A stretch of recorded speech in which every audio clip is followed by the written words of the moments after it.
Hello and welcome to Azariah's Studio. My name is Sarah. I am the artist and designer behind Azariah's Studio.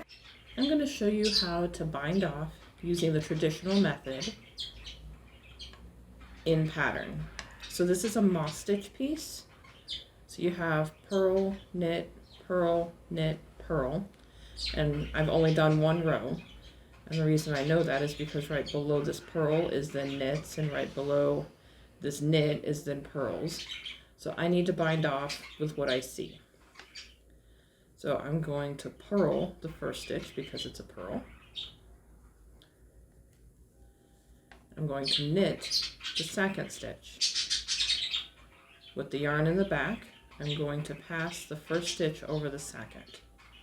This is a purl stitch, so I bring the yarn to the front, purl the stitch, take the yarn back to the back, first over the second. I'm going to continue this all the way across.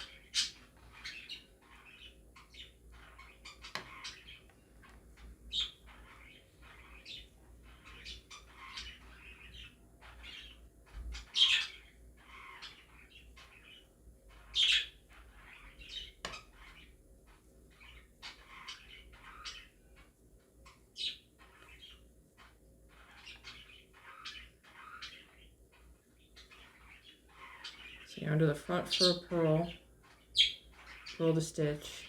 It doesn't change anything if I leave the yarn in the front. Taking this off, it's just a little bit easier to see that stitch if that yarn's back in the back. As I just keep going.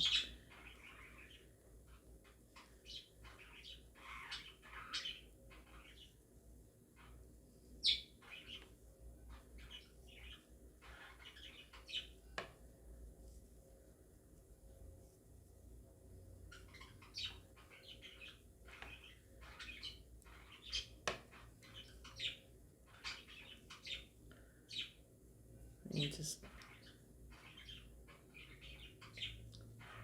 pull the yarn through a couple times to finish off there at the end. This is the top. Everybody's nice and even. You see, it doesn't have a ton of give. It's okay with this piece.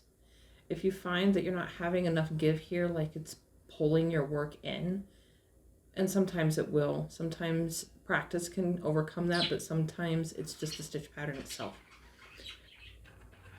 These stitches were on this needle.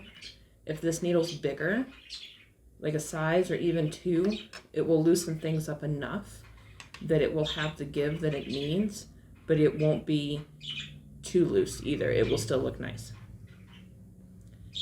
And that is binding off using the traditional method in pattern.